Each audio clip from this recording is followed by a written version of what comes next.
Bonjour à tous, je suis Émilie, la fondatrice et CEO de Major Glasses et je suis ravie de vous retrouver pour un nouvel épisode de notre série de webinaires à la découverte du service d'infrastructure de la Défense. Alors, je vais vous souhaiter la bienvenue.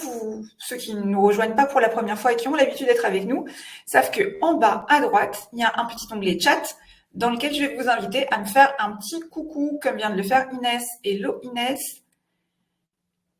N'hésitez pas à répondre et à nous dire que vous m'entendez bien et que ça fonctionne.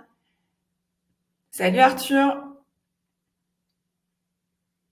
Hello Hugo, présent 5 sur 5, c'est cool. Camille, Julie, Mathis, ravi de vous avoir avec nous aujourd'hui. Alors, pour ceux qui ont l'habitude, vous savez que ça va se passer en 2 étapes. Dans un premier temps, c'est moi qui vais avoir la chance de poser des questions à notre invité. C'est le capitaine Emeric ce soir avec nous. Et pendant la deuxième partie de ce webinaire, c'est vous qui allez pouvoir lui poser des questions. Comment on fait? On va dans l'onglet questions qui est juste à côté de l'onglet chat et on se présente. Donc, on me donne son prénom, on me donne son âge, les études qu'on suit et derrière, vous posez la question au capitaine. Pourquoi? Ça nous permet d'avoir un petit peu de contexte et du coup, de vous y répondre au mieux. Je ne sais pas si c'est clair. Un petit oui pour m'aider dans le chat, c'est super.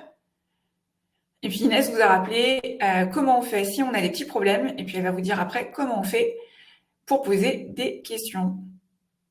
Aurélien nous dit bonjour. J'ai l'impression que ça fonctionne. Du coup, sans plus attendre, je vais vous proposer de faire venir à mes côtés le capitaine Emeric. Alors, magie du direct.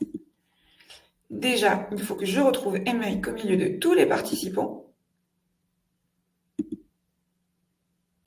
Et Emeric, normalement, on l'a testé, ça fonctionne, devrait arriver juste à côté de moi dans quelques instants. Bonjour Émilie. Bonjour Emeric, vous allez bien? Très bien, très bien. Bonjour à tous. Merci d'être avec nous, de nous donner 1 heure de votre temps pour en apprendre davantage sur votre parcours et sur le service d'infrastructure de la Défense. Emeric, comme vous le savez, dans ces webinaires, il y a toujours une petite coutume. On commence par ce qui s'appelle la carte d'identité de l'invité. Oui. Questions que je vous pose et sur lesquelles il va falloir me répondre assez rapidement avant qu'on rentre un peu plus dans le détail de votre parcours. Est-ce que vous êtes prêts? Prêt, c'est bon. Eh bien, c'est parfait. Alors, on se lance. Emeric, est-ce que je peux vous demander votre grade? Alors moi, mon grade, c'est ingénieur et ça correspond dans les armées au grade de capitaine ou de lieutenant de vaisseau pour la Marine nationale. Parfait.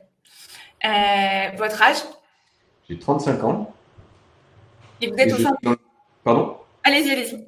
Et je suis dans le service depuis 2017. Ah ben voilà, vous avez enchaîné sur la prochaine question, vous êtes trop fort.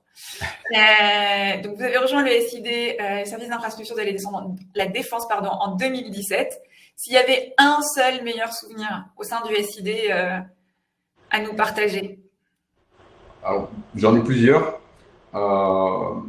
Si je devais en choisir qu'un seul, ce serait lors de ma précédente affectation sur le port militaire de Cherbourg, où j'ai eu l'honneur de présenter les travaux et futurs travaux au major général de la Marine. Donc c'est le numéro de la Marine nationale pour ceux qui ne le savent pas. Et ça a été un très bon moment, un peu de stress malgré tout, hein. C'est une des hautes autorités de la Marine nationale, mais ça a été vraiment un moment inoubliable et finalement quelqu'un de très abordable. Donc on a pu lui présenter tous nos travaux et c'était vraiment quelque chose de mémorable pour nous. En effet, on ne rencontre pas tous les jours le numéro 2 de la Marine nationale, donc une belle occasion pour vous qui étiez tout jeune et nouvelle recrue au sein du SID de déjà, sur votre première affectation, avoir cette opportunité de partager auprès de cette haute autorité. Alors, à l'inverse, si je vous demande ce qui a été le plus challengeant, un moment difficile ou plus compliqué au sein du SID, vous me diriez quoi? Alors, pour ma part, ce serait toujours lors de ma première affectation. Hein, ça faisait 6 mois que j'étais dans le service à l'époque. Moi, de formation, je suis plutôt ingénieur environnement avec une spécialité en géotechnique. Et on m'a confié l'une de mes premières opérations, hein, qui était la refonte de la distribution du réseau haute tension du port militaire de Cherbourg. Alors, effectivement, c'était très challengeant parce que mon niveau en électricité, il n'était pas non plus exceptionnel. mais il a fallu que je me forme durant l'opération, que je m'investisse pleinement pour pouvoir mener à bien la mission qui m'avait été confiée. Super. Et ce sera ma dernière question. Qu'est-ce qui a fait, Emric, que vous avez choisi d'être militaire? Est-ce que vous aviez des parents qui étaient eux-mêmes militaires? Est-ce que c'était un rêve de petit garçon, depuis tout petit, vous vouliez rejoindre les armées? Je crois savoir que ce n'est pas le cas et que même vous avez commencé votre carrière dans le civil de manière classique.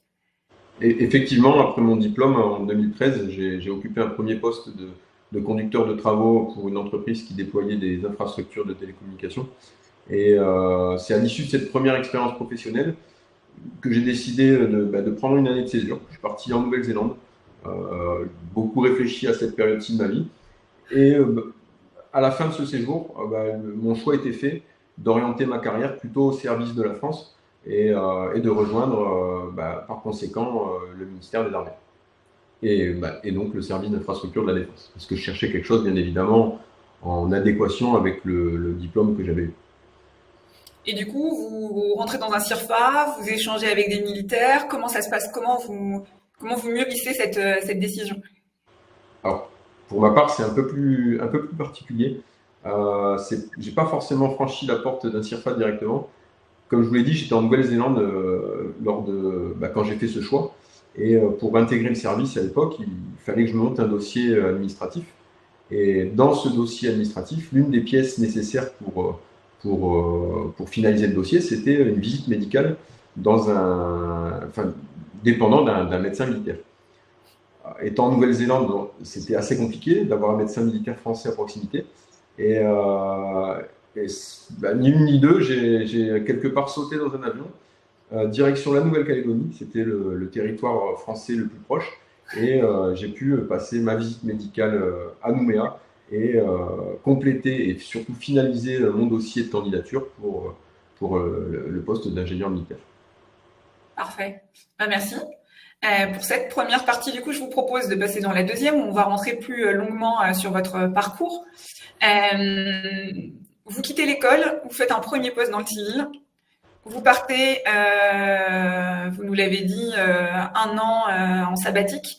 Et puis là, vous vous dites, je rentre dans les armées. Vous passez votre visite médicale, vous envoyez votre dossier.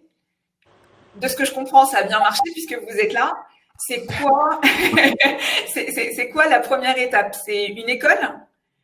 Alors, pour ma part, moi, j'ai un diplôme, j'ai pas fait de classe prépa. J'ai débuté par un DUT en génie chimique, génie des procédés, avec l'option à l'époque, la spécialité choisie, c'était plutôt les procédés environnementaux. J'ai enchaîné direct après mon DUT avec un master professionnel en génie de l'environnement. Donc, génie de l'environnement, c'est pas simplement de l'écologie, c'est vraiment tout ce qui a trait aux géosciences, géochimie, géophysique, géotechnique, tout ce qui est géo quelque chose finalement. Et durant ces 3 ans, je me suis plus spécialisé plutôt dans la géotechnique appliquée aux risques naturels, aux géosciences finalement. Avec bien sûr un vernis lors de cette formation, un vernis génie civil, bien évidemment. Une fois que vous rejoignez le service d'infrastructure de la défense, vous partez 4 mois faire des classes militaires, c'est comme ça qu'on dit, je crois. Oui, c'est ça. Et vous avez le choix, vous m'avez expliqué, de choisir l'école d'officier dans laquelle vous voulez aller. Donc, vous avez le choix entre Saint-Cyr, qui est l'école de l'armée de terre, vous avez le choix entre Naval, qui est l'école de la marine nationale, ou l'école de l'air, qui est l'école de l'armée de l'air. Vous faites le choix. Je fais le choix d'aller à Saint-Cyr faire mes classes dans l'armée de terre finalement. Comment ça se passe? Qu'est-ce qu'on y apprend? On y apprend les rudiments du soldat, c'est-à-dire que on apprend à marcher au pas, on apprend à chanter, il faut le savoir, on chante beaucoup dans l'armée de terre. On apprend à manier sommairement les armes. On apprend, après voilà, il y a pas mal de sports, on apprend les actes réflexes du combattant. On apprend vraiment à être un soldat malgré tout parce que on porte un uniforme. Et dans le cadre des projections, j'imagine qu'on en parlera plus tard, Mhm. On est confronté parfois à devoir manipuler des armes et il faut savoir le faire en toute sécurité.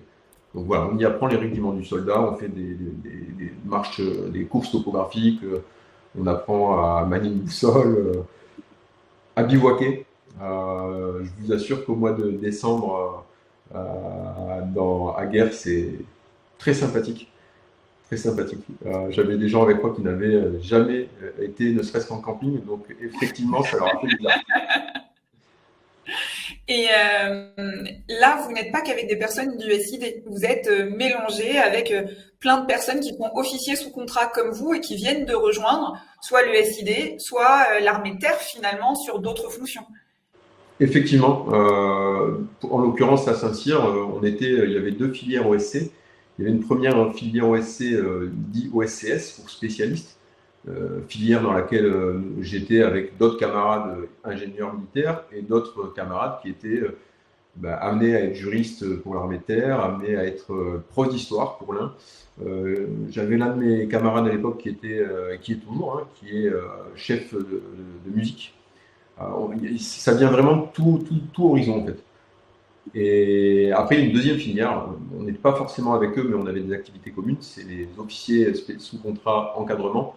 Donc c'est plus les gens, là il n'y a que des gens, des terriens finalement, qui sont amenés à avoir un cursus plutôt typé Saint-Cyrien pour avoir des sections de l'armée de terre. Donc voilà, c'est pas du tout le même objectif derrière.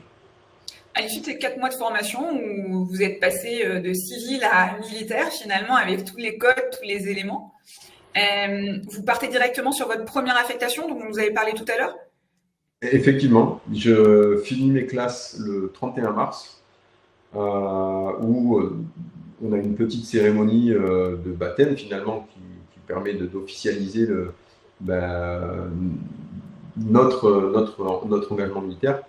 Et donc ça c'était le 31 mars, et dès le 2 avril, j'arrive dans la portion centrale de mon affectation, présentation au général, comme il se doit, c'était à l'ESID de Rennes à l'époque, et dès le lendemain, j'arrive à Cherbourg.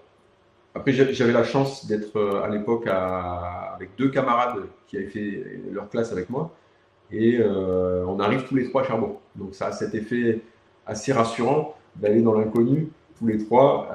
On avait quand même partagé 4 mois à vivre en chambrée, voilà, à passer des moments parfois dehors, dans le froid, sous la pluie. Donc ça rapproche, on avait créé des liens bien évidemment. Et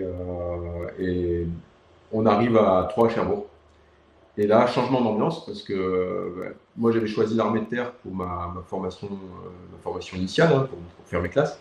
Et j'arrive sur le port militaire de Cherbourg, donc sur une base navale, où j'ai, en tant que jeune officier, ayant appris les codes de l'armée de terre, malgré tout, il faut réapprendre pas mal de choses, ne serait-ce que les appellations, qui aujourd'hui, Oui. même si elles me paraissent naturelles maintenant, elles ne sont pas forcément évidentes. Et les appellations, puis les grades. Hein. Donc effectivement, changement de décor, changement d'ambiance. Votre poste Alors, dans cette première affectation, je suis conducteur d'opération. alors qu'est-ce que c'est? C'est quoi un conducteur d'opération pour les jeunes qui sont avec nous et qui ne connaissent pas forcément exactement ce métier? Alors, un conducteur d'opération, dans le civil, on appelle plutôt ça un chargé de projet. Mhm. Moi, je le définirais très sommairement comme étant le chef d'orchestre d'une opération d'infrastructure, enfin, ou autre. Hein. Mais en tout cas, pour ce qui nous concerne, on est vraiment le chef d'orchestre de, de notre opération. On fait le lien finalement entre la maîtrise d'œuvre, on représente quelque part la maîtrise d'ouvrage en tant que conducteur d'opération, on fait le lien avec la maîtrise d'œuvre, donc on est confronté au maître d'œuvre, qu'il soit privé ou internalisé, et on est confronté également aux entreprises de travaux publics qui réalisent les travaux pour nous. Donc on est vraiment l'élément, on va dire, un peu central qui permet de conduire l'opération, parce que c'est l'intitulé, et on est garant forcément d'une enveloppe financière qui est bien définie et d'un calendrier qui est également défini et qu'on s'efforce de faire respecter du mieux qu'on peut. Est-ce que vous pouvez me donner un exemple d'opération que vous avez conduit du coup? Alors, Je peux parler de mes deux affectations finalement, parce qu'actuellement je suis à Toulon. Euh, à Cherbourg, j'avais un portefeuille de 13 opérations qui en étaient à différents stades d'avancement, hein. Globalement, on était soit en phase d'exécution des travaux, où là je gérais plutôt l'aspect avec le maître d'œuvre privé et l'aspect exécution des travaux. Euh, J'avais donc, c'était le cas, j'en faisais mention tout à l'heure, de la refonte de la distribution haute tension du port militaire. Donc ça, c'était un chantier que j'avais en exécution. Et après, j'avais d'autres opérations, pardon, qui étaient plutôt typées. On était plutôt en phase conception, élaboration, et là, c'était des opérations soit de protection défense, donc renforcement de la périphérie d'un site militaire. Ça consiste globalement voilà, à mettre tous les éléments qu'on peut trouver autour d'une base militaire, hein, donc des concertinas, des caméras de vidéosurveillance, ce genre d'équipement. J'avais une autre opération découpée en 6 qui était également très intéressante, c'était la construction d'un pôle de préparation opérationnelle. Donc un pôle de préparation opérationnelle, c'est globalement la construction d'installations qui servent à nos soldats pour s'entraîner à l'effraction, au tir, à la progression au combat urbain, par exemple. Donc j'avais des bâtiments comme d'instruction au combat en zone urbaine. Hein, zone urbaine, son petit nom c'est le Bicube. Il y avait un village de combat, il y avait un stand de tir, et au milieu de tout ça, on avait imaginé un bâtiment plutôt administratif d'accueil qui était le centre névralgique du pôle de préparation opérationnelle.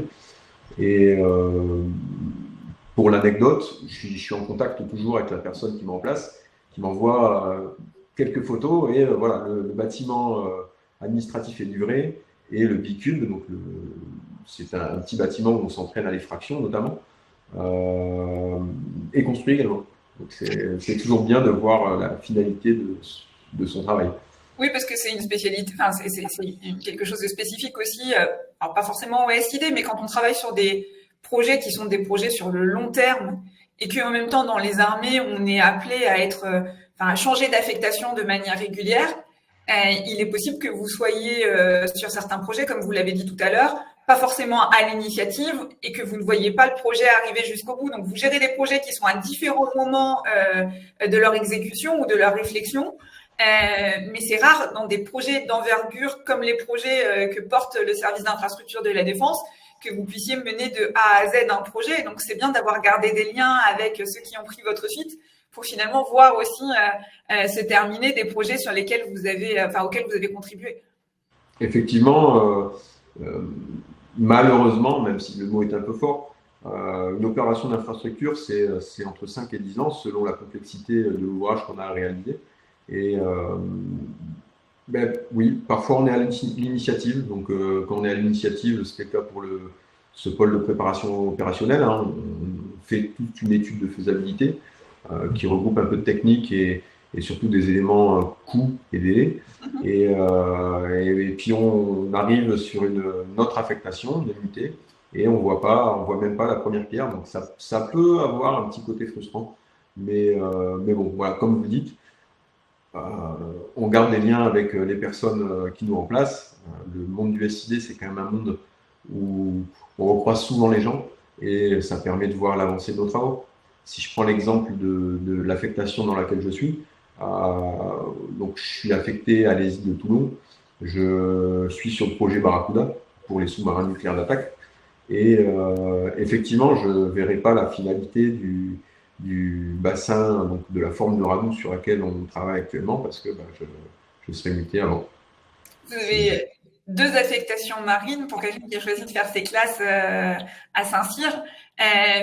Vous avez votre choix ou pas du tout derrière les affectations? Vous allez rester tout le temps marine parce que vos 2 premières l'été, ou vous pouvez tout à fait partir sur une affectation terre après ou liée à l'armée terre?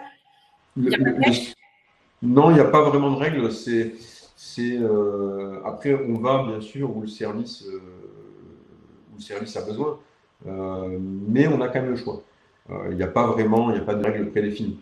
Le service d'infrastructure, c'est anciennement c'est le regroupement des trois composantes constructrices qu'avaient les armées avant. Hein. Donc on avait le génie militaire de l'armée de terre et de l'air et le service des travaux maritimes pour la marine. Ces trois services ont été fusionnés pour créer le SID.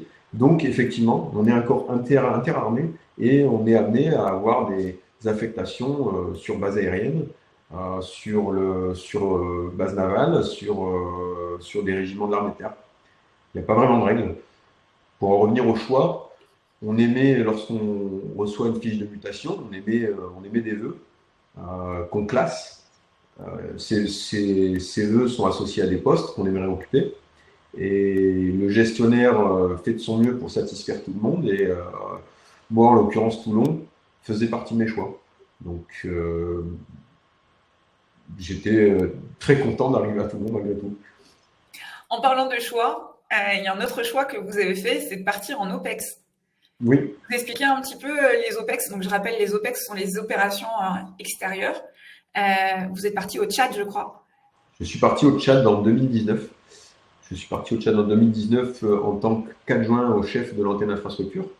Donc là, à l'inverse de mon poste en France, où je suis plutôt représentant de la maîtrise d'ouvrage en tant que conducteur d'opération, dans les antennes infrastructure, en tout cas au grade auquel on est, hein, parce que globalement c'est souvent un capitaine, le chef ou un commandant, on occupe plutôt des postes de maîtrise d'œuvre, avec une équipe de conducteurs de travaux militaires, tout comme nous. Et donc en 2019, je pars au Tchad, ça dure 4 mois. Pour moi, c'est malgré tout, donc c'est un point de vue très personnel que je vais vous donner, mais si je porte un uniforme, c'est aussi pour ça. C'est aussi pour pouvoir partir et remplir le contrat opérationnel qu'a le SID avec les différentes armées. C'est quoi la différence, au-delà de ne pas avoir exactement le même rôle, quand vous êtes en opération extérieure? Qu'est-ce que le SID fait sur une opération extérieure et c'est quoi les projets que vous portez dans ce cadre-là? Alors, ils peuvent être très divers. Ça peut être des projets vraiment de différentes natures. Des choses assez similaires à ce qu'on peut faire en France. Donc, de la protection défense, forcément, ça tombe sous le sens. Mais après, c'est tout ce qui est soutien, ce qu'on appelle le soutien au stationnement, c'est-à-dire de mettre en place les infrastructures plutôt pérennes, donc plutôt sur du long terme, donc les infrastructures de soutien pour les combattants sur place, pour qu'ils puissent vivre dans des conditions moins difficiles que lors de la phase amont au stationnement, qui est le déploiement finalement, où là ils sont vraiment dans des conditions beaucoup plus rustiques. Donc concrètement, ce qu'on fait, ça peut être des forages par exemple, pour avoir de l'eau de consommation humaine. Ça peut être du casernement, construire du casernement. Ça peut être construire des bâtiments pour la toilette. Si je prends l'exemple du Tchad, c'est même la première tâche qu'on m'a confiée, ça a été de rédiger un DCE, donc un dossier de consultation des entreprises, pour un bâtiment modulaire d'hébergement avec un noyau sanitaire, donc avec douche et cabinet d'aisance en dur. Et donc ça, il a fallu le sortir ce DCE en 3 semaines. Donc je venais à peine d'arriver. J'avais 7 tâches à réaliser. Ça a été, on parlait de challenge tout à l'heure, ça a été à l'époque un beau challenge également. Et justement, il y a des personnes pour vous accompagner si vous êtes bloqué. Comment ça fonctionne quand on arrive comme ça et qu'on vous donne une nouvelle tâche? Parce que vous le disiez, c'était pas exactement la même chose que ce que vous faisiez quand vous étiez dans vos affectations classiques. Vous avez des personnes pour vous accompagner si vous êtes bloqué? Comment ça fonctionne? Alors globalement, si je prends l'exemple de l'antenne infrastructure, mais c'est vrai pour toutes les entités, je pense. Déjà, la rotation, donc c'est-à-dire le changement des effectifs, ne se fait pas d'un bloc. Il n'y a pas toutes les personnes de l'antenne infrastructure qui partent d'un coup. Souvent, on arrive on a 2 mois communs avec chaque mandat sur 4 mois. Ça veut dire que la moitié de l'équipe part quand on arrive. Il y a une équipe qui reste. Ça permet d'avoir un suivi un peu plus fin et ainsi de suite. Donc, il y a des rotations qui se font comme ça. Quand on arrive, on a la personne qu'on remplace, on a généralement, quand on est chanceux, on a une semaine de tuilage qui permet de se passer les consignes, de se donner les bons contacts. Parce que quand on est en OPEX ou en mission opérationnelle, on travaille avec les entreprises locales en appliquant le code de la commande publique.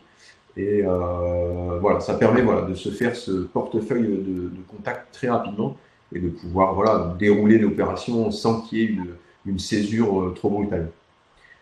En complément, on n'est pas tout seul, on a toute une équipe qui est avec nous, qui partage le même objectif et on a donc des conducteurs de travaux qui ont chacun leur rôle au sein de l'antenne infra, qui ont chacun leur portefeuille de chantier finalement. Et il ne faut pas hésiter à s'appuyer sur eux qui pour beaucoup d'entre eux, ils sont bienveillants. C'est des sous-officiers qui sont un peu plus vieux que le jeune lieutenant que j'étais à l'époque. Et il faut s'appuyer sur eux parce que c'est eux qui ont l'expérience. Deux dernières questions avant de passer aux jeunes qui sont en train. Donc, n'hésitez pas à poser vos questions et à aller voter pour vos questions pour que je sache justement par quelles questions commencer. Est-ce que ça vous a donné envie de faire d'autres OPEX? Bien évidemment, bien évidemment. Même si voilà, dans OSID, dans notre service, les OPEX, on ne part pas tous les ans. Mais on a l'opportunité de partir voilà, tous les 2, 3, 4 ans, ça arrive. Moi, en 2022, j'étais programmé pour la Jordanie. J'avais fait ce vœu juste avant d'être muté à l'été. Et pour les besoins du service, j'ai été muté de façon anticipée parce qu'ils étaient en déficit sur un poste, sur le poste que j'occupe actuellement. Et du coup, voilà, j'ai pas eu cette OPEX aussi. Mais ce n'est que partie remise car je pars en Roumanie en octobre de cette année. Vous nous expliquez, même si vous n'y êtes pas encore allé, partir en Roumanie, c'est différent que de partir au Tchad. La Roumanie, c'est dans enfin, c'est en zone OTAN et donc du coup, vous allez travailler d'une manière un petit peu différente. Exactement. Alors la nuance, c'est que c'est pas une opération extérieure, c'est une mission opérationnelle. Et voilà la différence forte par rapport à ma précédente OPEX. Hein. Je dis pas que c'est toutes les OPEX pareilles, mais c'est globalement au Tchad, on est quand même sur une ambiance franco-française. Hein, c'est un camp français. Autant en Roumanie, il y a une présence otanienne beaucoup plus forte avec différents pays. Moi, c'était mon premier choix, la Roumanie, pour partir, notamment pour cette raison.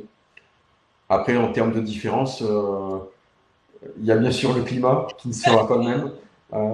Février jusqu'à juin en Afrique, c'était très chaud. On a voisiné les 45, on a eu jusqu'à 52 degrés. Ah oui. À un moment, c'était intense. En Roumanie, on sera plutôt d'octobre à février dans des températures négatives, Oui.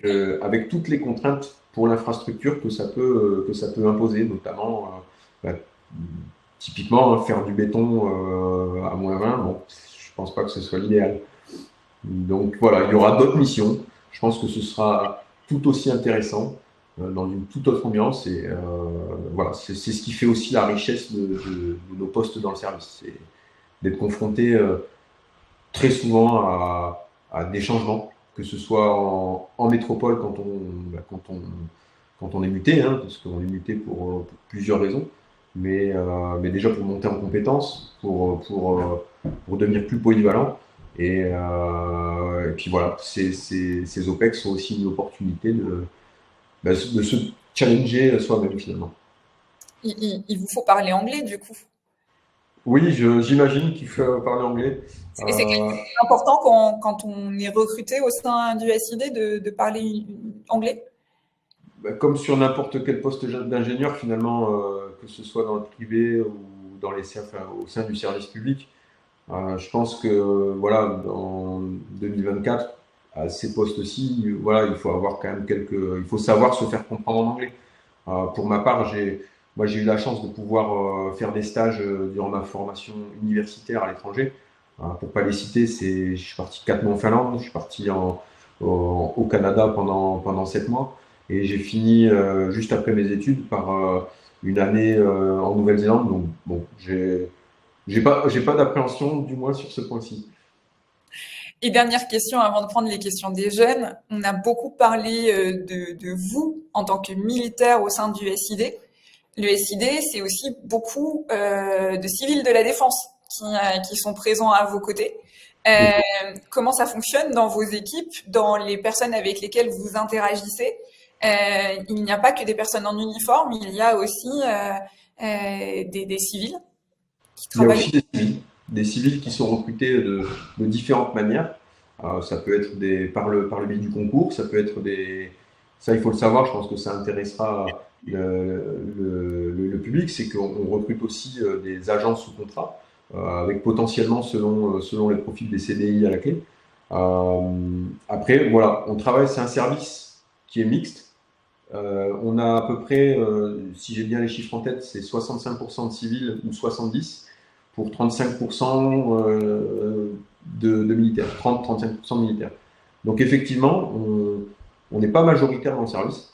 Et au niveau organisationnel, ça se passe très bien. On a juste quelques particularités dans nos métiers, mais globalement, moi j'ai tous mes collègues conducteurs d'opération dans le bureau, enfin sur le bureau de la phase 3, hein, qui sont civils.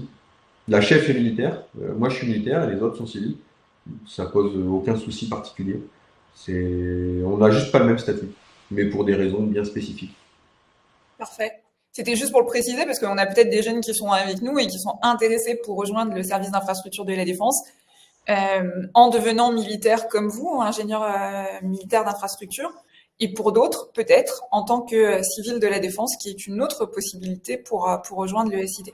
Exactement. Ça dépend de ce qu'on a pour objectif ou de ce qu'on souhaite réaliser finalement. Euh, Ma conjointe est civile de la défense et ça lui convient très bien. Et je pense que ça peut convenir à beaucoup de personnes parce que les métiers que le service propose sont quand même très divers.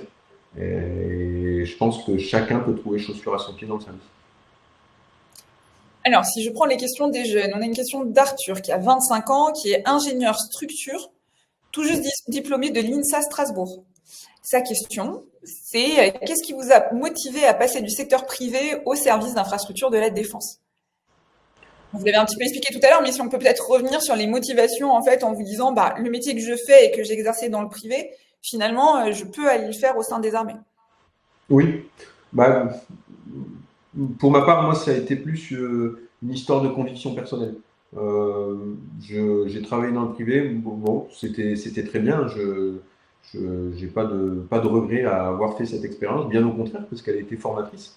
Et j'ai appris beaucoup, beaucoup de choses lors de ce premier poste, hein. Parce que quand on arrive jeune étudiant et qu'on atterrit dans le monde du travail, il y a quand même une belle différence. Et voilà, ça a permis de faire la transition quelque part. Mais pour revenir à la question, c'est plus mes convictions personnelles qui ont fait que j'ai préféré, j'ai fait le choix de servir mon pays. C'était ma manière de me rendre utile pour mon pays finalement. Et c'est vraiment une histoire de conviction personnelle. En tout cas pour moi. Je pense que d'autres personnes, d'autres ingénieurs militaires ne partagent pas forcément cette opinion, mais en tout cas c'est ce qui moi m'a poussé à intégrer le ministère des Armées et au sein du service d'infrastructure de la défense. Vous connaissiez le SID quand vous étiez étudiant? Vous saviez qu'il y avait un service d'infrastructure de la défense et qu'il y avait des militaires qui faisaient le même métier que vous? Pas du tout. Alors pour répondre très franchement, je ne le savais absolument pas. Il n'y avait pas de webinar comme ça à l'époque. Non, je ne savais absolument pas. Moi, ma recherche, j'ai regardé les compétences que j'avais avec mon diplôme finalement, même si les compétences on les acquiert pas qu'avec le diplôme bien évidemment, mais j'ai essayé de superposer ça avec ce que proposait le ministère des Armées. Et en cherchant, je suis tombé sur ce service. Et puis bon, ben là, j'ai pas trop réfléchi, hein, j'ai monté des dossiers de candidature assez rapidement.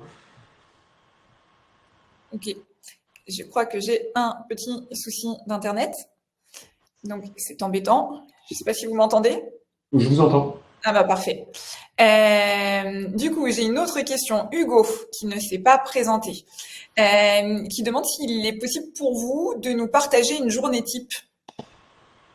Oui, bien sûr. C'est à quelle heure? Qu'est-ce que vous faites et comment ça s'enchaîne? Globalement, à quelle heure, ça dépend.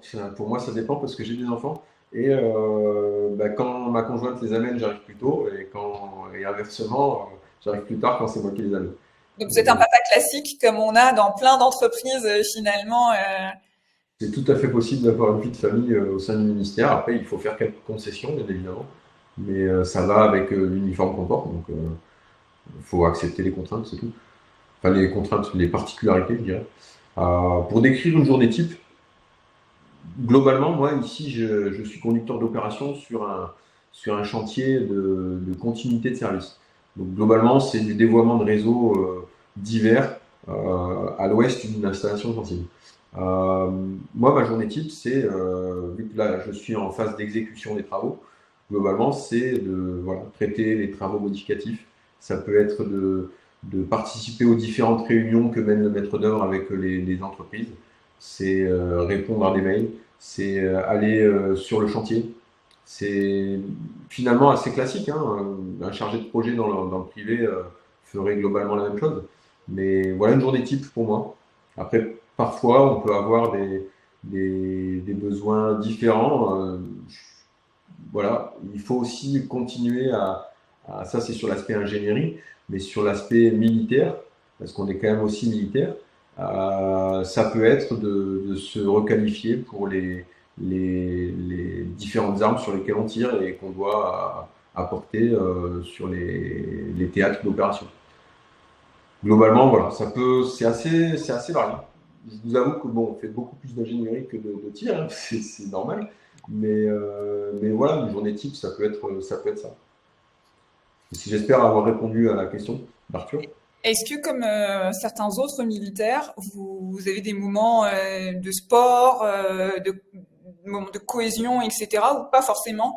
Là, c'est vraiment le job que vous devez faire. Non, on a la chance dans notre service voilà, de participer à des moments de cohésion, des cohésions plutôt militaires, où globalement on va aller faire des séances de sport avec nos camarades. On a des moments de cohésion avec les civils qui travaillent avec nous, hein. Je mentionnais que tout à l'heure, au sein de mon bureau, il y a la chef qui est militaire, moi je suis militaire et tous les autres sont civils, donc on partage des moments de cohésion. Et on a cette possibilité-là. Pour le sport, plus spécifiquement, ça dépend de tout un chacun. On a quand même on est testé tous les ans sur nos capacités sportives. Et voilà, on est officier, on est responsable, ben, on essaie de s'entretenir de telle sorte voilà, à pouvoir passer nos tests qui nous permettent, malgré tout, hein, s'ils sont validés, ben c'est un des prérequis pour partir en opération extérieure. Donc globalement, il faut les faire. Il faut mieux les faire. Et pour le sport, voilà, moi, je fais le choix d'en faire entre midi et deux. C'est assez personnel. Après, il y a des choses hebdomadaires qui sont organisées par les militaires du service, hein, où tous les vendredis, certains vont courir ensemble. Voilà, ça dépend de ce qu'on veut faire. On a quand même cette latitude qui est intéressante. La suite de la question d'Hugo, c'était à qui devez-vous rendre des comptes? C'est Au qui chef, le manager et c'est qui le chef en fait? Et à quelle fréquence vous le voyez et comment ça se passe? Très similaire à ce que vous aviez connu dans votre premier poste dans le civil ou? alors, c'est assez différent parce qu'il y a plus de strates. En tout cas, sur mon affectation à Toulon, j'ai plus enfin, j'ai tout autant de strates, mais globalement, sur Cherbourg, on était sur un site plutôt isolé. Et la direction, donc le chef de division par exemple, était localisé à Rennes, donc à 2 heures de Cherbourg. Ici, le chef de division est localisé à 300 mètres du bureau que j'occupe. Euh, à qui je dois rendre des comptes? Ben, rendre compte, c'est un des actes réflexes du combattant. Et voilà, je pense que c'est une très bonne méthode, rendre compte à son chef direct, donc à son N+1. Moi, c'est très récurrent. Pas que je veuille me justifier, mais j'estime que c'est important. de tenir la chef au courant pas d'absolument tout, parce qu'il y a des choses où globalement il y a une histoire de confiance, donc je suis très autonome, et c'est ça que j'apprécie en tant que conducteur d'opération, c'est qu'on a cette autonomie malgré tout, et on a toute une attitude de décision qu'on peut prendre malgré tout à notre niveau. Mais on rencontre voilà, à la chef, enfin au chef ou N+1 en premier lieu. Et parfois, au besoin, quand on est sollicité, au chef au-dessus, puis jusqu'au chef de division. Alors, autre question justement, est-ce qu'en tant qu'ingénieur au sein du SID, vous gérez vous-même une équipe? Alors, un conducteur d'opération ne gère pas d'équipe. Alors, c'est vraiment la différence avec mon poste dans le privé, parce que j'avais peu ou prou une quinzaine de personnes à manager. Là, c'est différent. Là, j'ai personne sous mes ordres finalement, mais en l'occurrence, je suis seul face aux entreprises sur mon chantier. On utilise une maîtrise d'œuvre privée. Donc, voilà, moi je suis leur interlocuteur privilégié. Ils sont une vingtaine à travailler. Je vais pas dire pour moi, mais en tout cas pour le projet. J'ai des entreprises de travaux avec qui je suis en contact permanent, tout comme le maître d'œuvre d'ailleurs. Donc on a quand même, on n'a pas ce rôle, on n'assure pas le rôle de leur chef parce qu'on n'est pas hiérarchiquement leur chef, mais voilà, on représente le bénéficiaire, on représente le client et on est constamment à travailler avec eux. Donc c'est une forme de management un peu particulière. Ok. On a une autre question qui nous vient d'Arthur, qui a 21 ans, qui est en 4e année d'école d'ingénieur à Unilassal à Rennes. Il nous dit, est-ce qu'une mention génie civil est obligatoire pour rejoindre le SID? Et est-il possible de rejoindre le SID via le concours d'officier sur titre? C'est ce que vous avez fait, non? Alors moi j'ai été officier sous contrat. Effectivement, il y a plusieurs types de recrutement. Soit il y a le recrutement classique, classe prépa, et on intègre arrêt métier à Angers dans le cursus NSIM, donc c'est l'École nationale des ingénieurs militaires. On peut être recruté sur titre. Alors la différence, c'est que quand on est recruté sur titre, on a un diplôme d'ingénieur ou un master, ça peut être le cas. Si on est retenu, sachant qu'il y a environ 4 à 5 postes par an d'officiers sur titre retenus, si on est retenu, en fait, la première année qu'on passe, c'est l'année de formation militaire que l'ENSIM fait. Donc on est. Après, j'ai pas vraiment le détail de tout ça parce que c'est pas mon recrutement. Mais effectivement, il y a plusieurs types de recrutement et il y a aussi le recrutement sous contrat qui est un bon vivier malgré tout d'ingénieurs militaires sous contrat qui sont recrutés chaque année. Il y a plusieurs possibilités. Vraiment, ça dépend aussi de ce qu'on recherche finalement. Pour répondre à la deuxième partie de sa question, la mention génie civil, bien évidemment, je pense que c'est important de l'avoir. Après, dans le service, comme je le disais tout à l'heure, il y a des métiers très divers et on peut très bien intégrer avec un diplôme en géosciences, en environnement, ce qui a été mon cas. J'avais un petit vernis génie civil, mais moi je suis loin d'être génie civiliste pur. Après, voilà, les postes de conducteur d'OP, par exemple, c'est des postes qui sont assez généralistes, où on touche à tous les corps d'État finalement. Donc il faut avoir des connaissances particulières, mais déjà on a toute une équipe sur laquelle s'appuyer pour solutionner d'éventuels problèmes. On a, et puis voilà, on est généraliste, on n'a pas besoin d'avoir un niveau technique ultra poussé pour faire conducteur d'opération. Après, c'est recommandé, je ne vais pas dire le contraire. Parce que globalement, si on s'engage en tant que militaire, à l'inverse de si on s'engage sur un poste civil particulier, mais si on s'engage en tant qu'ingénieur militaire, on peut être amené à être conducteur d'opération un jour sur une OP et intégrer une division achat infrastructure sur une affectation suivante. Donc ou après, ou alors être carrément maître d'œuvre sur des lots de travaux qu'on peut avoir au sein de Barracuda, par exemple. Donc effectivement, avoir ce vernis génie civil, c'est un plus, un gros plus. Une question de Marc. Est-ce que vous avez toujours voulu être ingénieur dans le bâtiment? Et qu'est-ce qui vous a inspiré pour vous lancer dans ce métier? Pas évident comme question. Euh, Moi, j'ai pas toujours voulu être ingénieur dans le bâtiment. Globalement, moi, mes études m'ont amené voilà, à travailler dans les infrastructures au sens large, même si initialement, c'était plutôt tout ce qui était géophysique et géotechnique qui m'intéressait. Géotechnique appliquée au génie civil ou géotechnique appliquée au risque naturel. Moi, mon stage de fin d'études, typiquement, je travaillais dans un cabinet de géotechnique au Canada qui, euh, qui faisait voilà, des études de risque naturel pour tout ce qui est glissement de terrain, donc avec voilà, des dispositifs particuliers, des murs de soutènement, des tranchées drainantes, c'était ce genre de travaux qui lors de mes études, m'intéressaient particulièrement.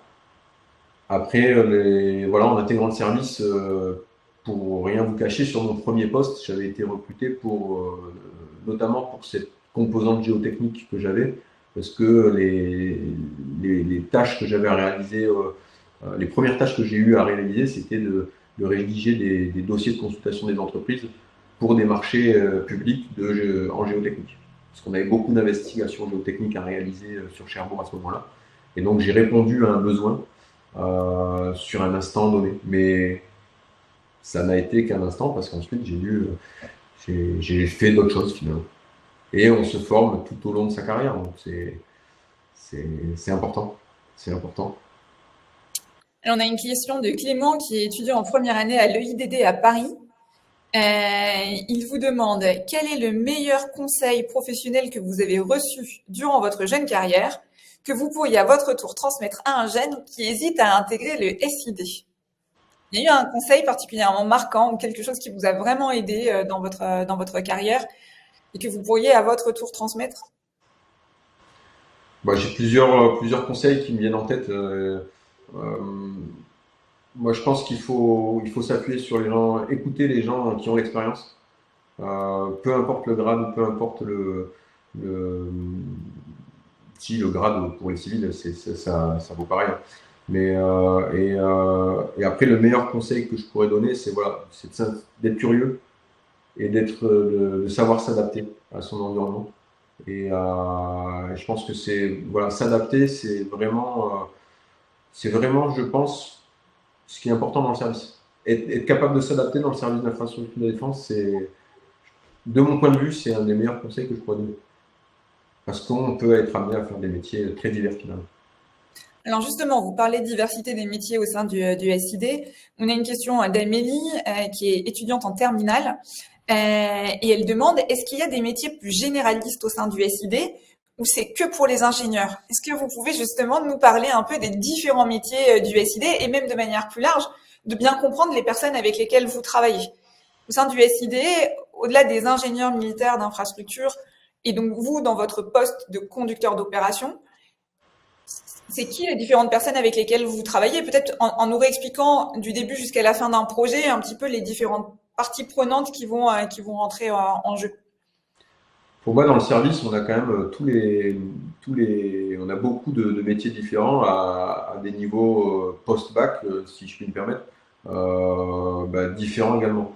Moi, je travaille au quotidien avec des ingénieurs civils de la défense, qui sont donc ingénieurs comme moi.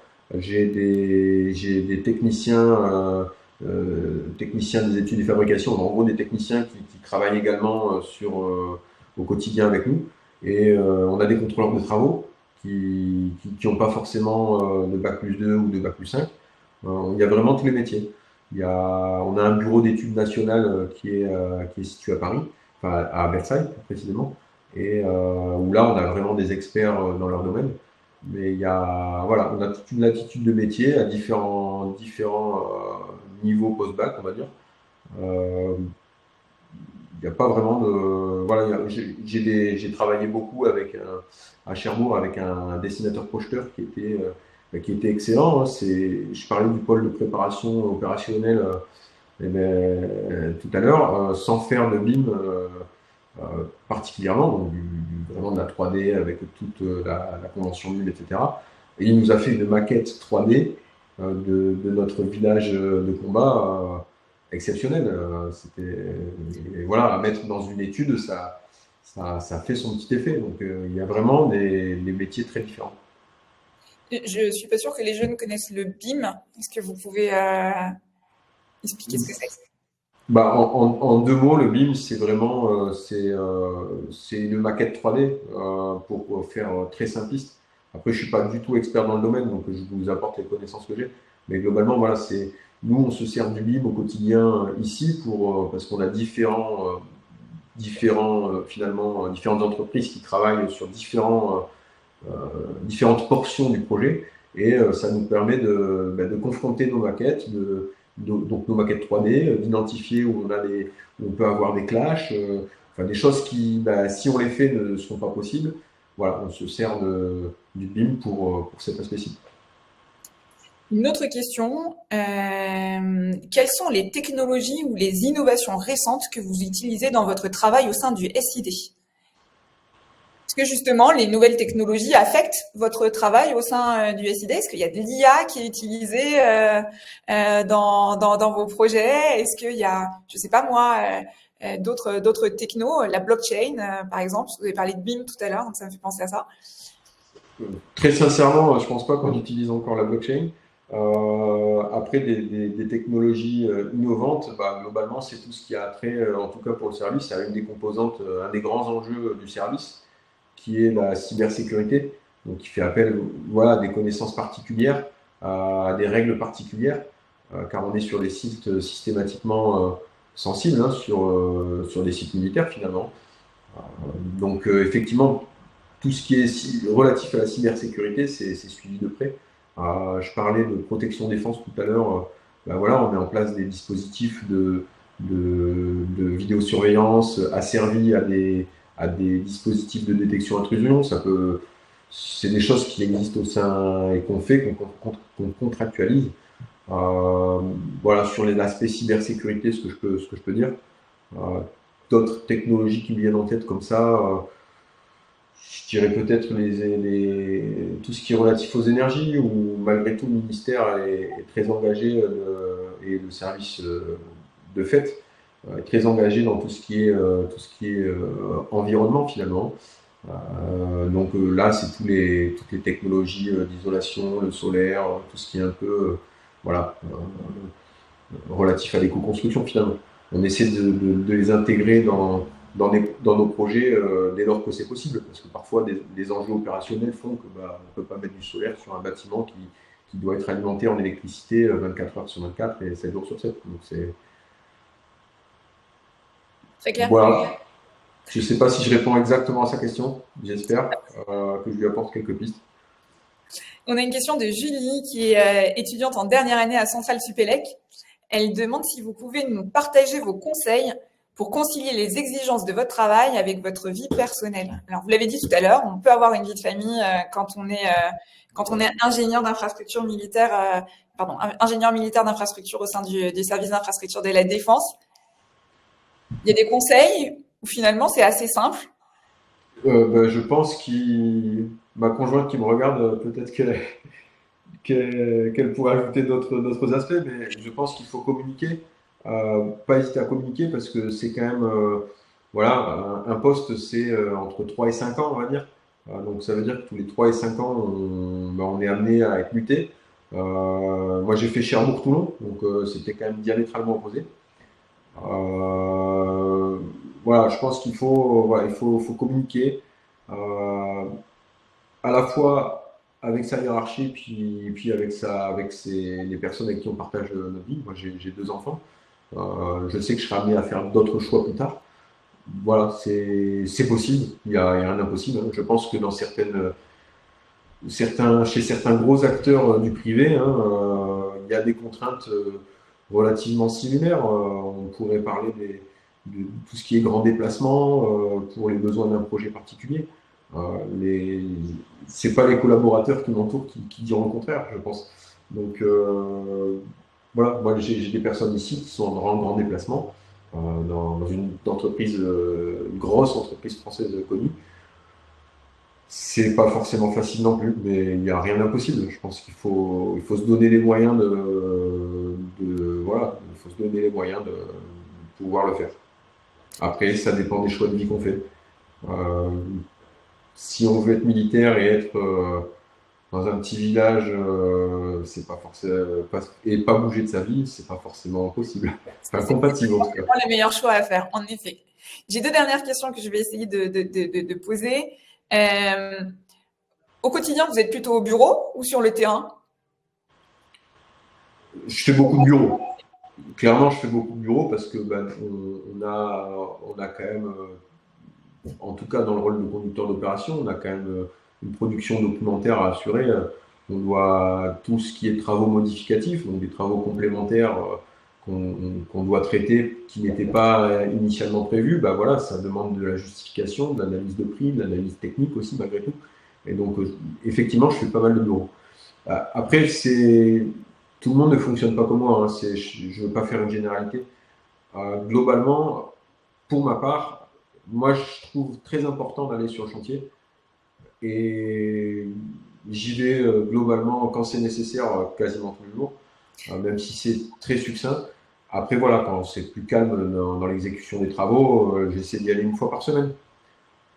Votre bureau Mais est sur la base navale de Toulon? j'ai la chance d'avoir un chantier sur la base navale de Toulon.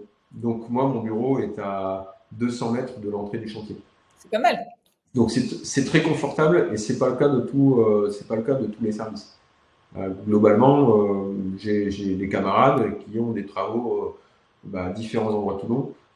J'ai des camarades en Ile-de-France dont les chantiers sont assez distants de leur bureau finalement. Donc moi je peux pas dire les conditions dans lesquelles je suis pour travailler sont confortables parce que j'ai même pas de voiture à prendre pour aller voir le chantier. Dernière question, je ne sais pas si, et après je m'excuse pour toutes les questions que je ne prends pas, mais est-ce que les conducteurs d'opération peuvent se spécialiser dans la maintenance du patrimoine historique de la défense? Globalement, moi je suis conducteur d'opération sur un programme majeur actuellement. J'étais conducteur d'opération dans une division investissement au préalable, c'est-à-dire une division qui s'occupe des travaux soit de réhabilitation lourde ou de travaux neufs. Le SID, l'une des composantes majeures du service, c'est également, enfin, effectivement, la maintenance et la gestion du patrimoine. Donc, globalement, on a des divisions dédiées pour ce type de travaux. Moi, je ne vous cache pas que j'aimerais aussi pouvoir évoluer et voir ce qui se passe du côté de la maintenance, parce que c'est tout un métier, c'est un métier à part entière. Et voilà, c'est important, on fait des travaux neufs, des fois on n'intègre pas forcément la maintenance, on fait du mieux qu'on peut. Il faut penser à la maintenance qui derrière voilà, doit exploiter potentiellement un ouvrage sur les 30 à 40 ans à venir. Donc si la maintenance n'a pas été bien pensée dès le début, c'est compliqué. C'est compliqué pour eux. Moi, je n'ai pas de mal à dire que sur certains aspects du chantier que j'ai géré, il y a des choses qui auraient pu être mieux faites, c'est sûr et certain. Mais effectivement, la maintenance, c'est un des gros métiers du SID. Donc, il y a du boulot aussi dans ce secteur. Merci Amonique. Si on essaye de retenir rapidement les éléments, en fait, les avantages d'être ingénieur militaire d'infrastructure, moi, ce que je retiens de votre témoignage, c'est déjà la diversité des chantiers et des infrastructures. Vous disiez que en tant que conducteur d'opérations, vous aviez dans votre précédent poste 13 opérations très différentes. La responsabilité que vous avez, parce que même si vous nous avez dit que vous n'avez pas une responsabilité d'équipe, vous nous avez dit que vous étiez quand même un peu seul aux manettes pour échanger avec les différents partenaires qui font le projet sur lequel vous êtes. Il y a aussi les opportunités de mobilité, qu'elles soient géographiques, fonctionnelles, opérationnelles, et puis vous nous l'avez dit aussi, les OPEX, qui sont des moments importants et donc vous en avez déjà fait une au Tchad et puis là il y a la perspective d'aller en Roumanie prochainement. Et puis le côté militaire, c'est quand même ça qui vous a plu et c'est la mission de service et le fait de vous engager pour la France qui a été à l'origine de ce choix de rejoindre le service d'infrastructure de la défense. Et comme vous l'avez dit, certes, il y a des ingénieurs militaires d'infrastructure, mais au sein du SID, il y a aussi des personnels civils de la défense avec plein de métiers et pas uniquement le vôtre dont vous nous avez parlé. Est-ce que j'ai oublié quelque chose? Est-ce qu'il y a un dernier message que vous voulez faire passer? Euh, Engagez-vous, j'ai envie de dire. Non, globalement, le service d'infrastructure de la défense, c'est un service qui, comme vous l'avez dit, regroupe plusieurs métiers. Il y a quand même un champ des possibles, tout un panel de métiers qu'il est possible de faire au sein du ministère par le biais du service d'infrastructure de la défense. Non, j'ai pas beaucoup plus de choses à rajouter. Franchement, c'est parfait. avant de connaître le service, j'avais aucune idée en fait finalement de ce que pouvait offrir le ministère des Armées en termes de boulot. Je n'imaginais pas qu'il y avait autant de boulots différents en fait. Pour moi, l'armée, il y a une quinzaine d'années, c'était l'armée, on va à la guerre, enfin, pour faire très simple.